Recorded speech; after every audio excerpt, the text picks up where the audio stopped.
You know, I've seen a lot of people talk about the murder of Officer Areanah Preston, the black female officer who was ambushed in Chicago during the course of a series of robberies that concluded in her murder. And they've talked about how it has now come out that the motivation for this string of robberies appears to be a girlfriend of one of the four perpetrators texting him saying that she needed money for the barbecue. And honestly, I understand that that makes a good headline. I'll probably include some portion of that in the headline of this video or in the thumbnail on YouTube, but in reality, this is not due to the barbecue money or anything like that. This is yet another example of soft on crime releasing violent criminals over and over again, and now somebody has ended up dead. That is what we see happening across this country in major metropolitan areas, and I'm sick of it, and you should be sick of it, and we're going to get into that. But before we do,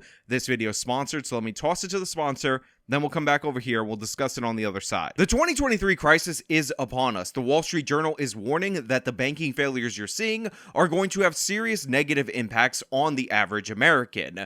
Morgan Stanley is warning of a possible crash in the real estate market, a la 2008, if not worse. At the same time, Wells Fargo believes that precious metals are in a super cycle and it's possible for gold to hit $3,000 an ounce. All this is happening while the Fed has less and less tools in order to deal with it. What are they going to do? Raise interest rates again? We're seeing how that's causing all kinds of problems in all different sectors. What you need to do right now is begin to hedge against potential disaster. If you go to National Gold Group or call them at 866-826-2603 and mention my channel, you'll be connected with their all-world American-based customer service, and they will go over your options and tell you about potential fee waivers with qualifying transfers into a precious metal IRA. It is beholden on you to protect your own future, so please call National Gold Group at 866-826-2603 and get started today. There is always a risk with any investment, nothing is guaranteed, and prior performance does not necessarily predict future outcome. So the charges were filed against the four teenage suspects who killed the 24-year-old Chicago police officer Areanah Preston. Joseph Brooks, age 18, Jaquan Buchanan, age 18, Trevor Breland, age 19, and Jalen Frazier, age 16. Now, they were finally charged as adults, and I do want to emphasize the word finally charged as an adult, because these people all have previous convictions for robberies that were just let go by the soft on crime Cook County District Attorney, so they should have been charged more seriously before, and any or all of them should have been off the streets prior to this. And of course, the way this story starts is with that fateful text message saying that I need money for a barbecue, to which these guys decided it would be appropriate to steal a Kia, yes, they're a member of the Kia Boys, and go around perpetuating a series of robberies. Jim Marie, inside the courtroom. Officer Preston's family was in the very front row. They sat each embracing each other. There were audible sighs as certain things were said. They also, at moments, were trying to fight back tears. It was very difficult for them, obviously. Now, according to the Daily Mail article, which I'm referencing, which actually did a good job in breaking down a lot of this stuff, this was the third robbery in the course of the evening that they committed. However, other local sources claim that this was actually the sixth robbery that they committed. Regardless, it doesn't matter. They stole a car, were on a robbery spree, and they ultimately ended up trying to ambush a woman. That woman turned out to be an in-uniform police officer, and then shots were fired. And by the way, for those of you who think that maybe there's no difference between somebody under the age of 18 and somebody who is a baby, you know, because we don't charge youthful offenders in any serious way, the trigger man behind this, the person who actually killed the officer, appears to be the 16-year-old. He's the one who made that decision. So think about how going soft on youth offenders is not the best policy when you're hearing about this tragic story. At the same time, outside the courtroom, her mother shared with us how she feels after everything about this case was revealed in court. My name is Deanne Moon. An emotional Deanne Moon spoke to reporters surrounded by her family after seeing the four young men charged in the murder of her daughter, off-duty Chicago police officer Areanah Preston. We poured into her.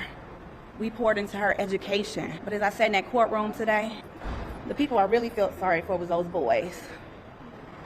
I felt sorry for them because nobody obviously didn't pour into them.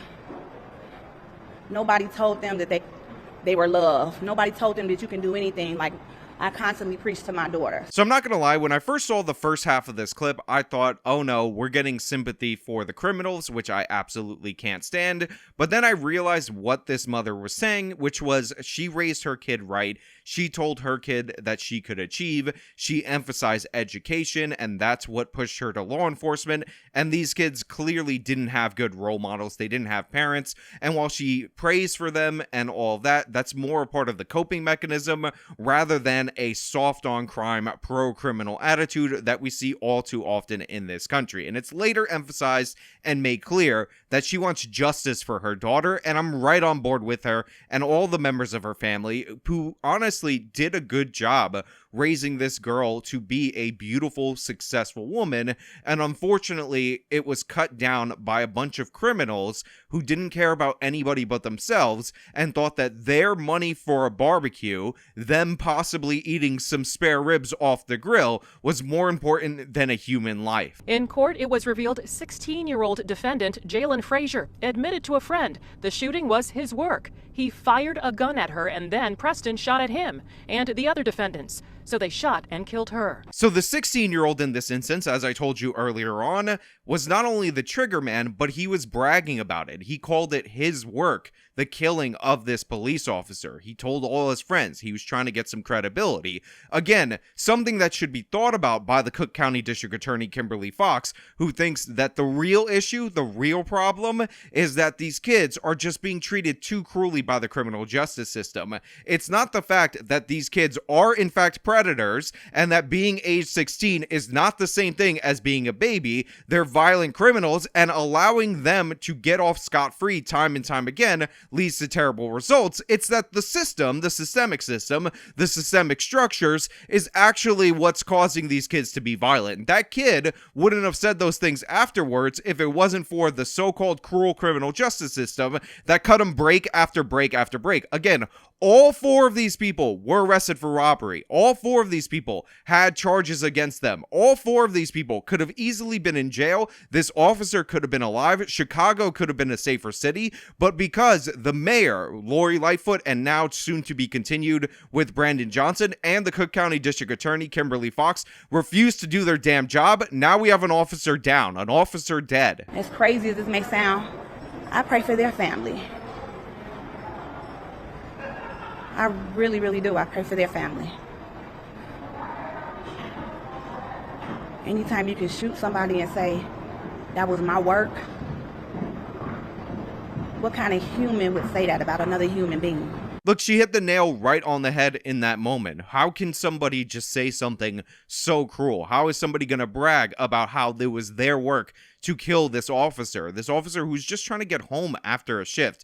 And I give credit to the Chicago PD for ruling this because, you know, she was in uniform coming off her shift, a death in the line of duty, because there's certain benefits and honors associated with that I think will be appreciated by the family, who by all accounts, again, did an excellent job raising this girl to be a successful person. It's just unfortunate that she got ambushed by a group of violent criminals that should have never been out on the streets in the first place. And when they saw the uniform, they decided that her life was forfeit in that moment. And unfortunately, she couldn't get shots off fast enough in order to get them. If only she could have done so. If only we could have had the story of 1 to 4 dead criminals rather than the story of an officer just coming off of a shift losing her life. That would have been the case. However, it's just unfortunate and it's tragic as well. I don't know if she would have made it if there would have been a better police response, because they didn't arrive on the scene until 30 minutes later. Then they rushed her to the hospital where she was ruled that she had died. And I don't know if there was any chance for this woman or anything like that. She is described as being shot in the face by these criminals. But, you know, it's also a neighborhood where response times are incredibly low. It's an unfortunate series of circumstances that ultimately led to this being done. However, it's not accidental circumstances that led to this being done. It's intentional neglect of duty at at the prosecution's office, intentional undercharging, intentional soft on crime policies that led to these guys being released time and time again. How many times do we have to see this story? How many times do we have to see this happen? How many times do we have to accept that this is the criminal justice system in major parts of our country? Our notable cities are just falling to this woke ideology, and it results in the deaths of people. And on top of that, we all know for a fact, if this was the story of white people killing a black officer, just that white-black element, this would be national news, if not international news. They would talk about how, oh, the white supremacist system doesn't even respect the black female officer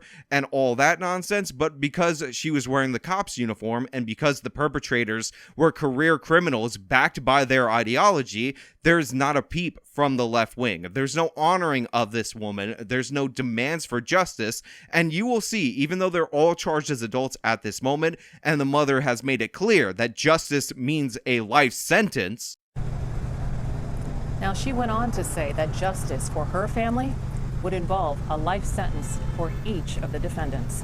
When this breaks down and we get some softer sentences, we get the slaps on the wrist, when Kimberly Fox doesn't show up for court in order to prosecute this case, when charges are reduced in the middle of the night, no left-wing activist is going to speak out, nobody's going to speak up, and we're just going to go on with our day and pretend like releasing violent criminals is the only option, this is the norm, and in reality, the real cruelty, the real problem is poverty. And if only we could have indicted the fifth defendant in this case, which is poverty, then we would have been totally fine. And look, these guys were just firing on this female officer, group assaulting her, ambushing her because they were Aladdin and they quite literally wanted to get some barbecue, some bread for their family. It's so sad how all of these people need to be victimized over and over again, but until we find out what poverty's wearing, until the police put out an APB on poverty and we can make that arrest, charge poverty with all of its heinous crimes, this is just the circumstance we're going to be in. We got to throw our hands up,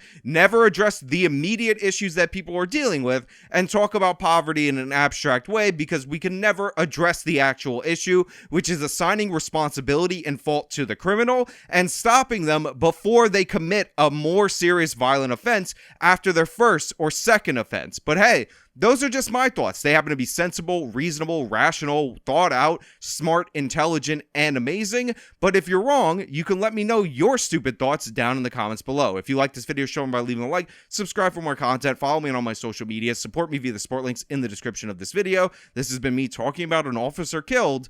Till next time.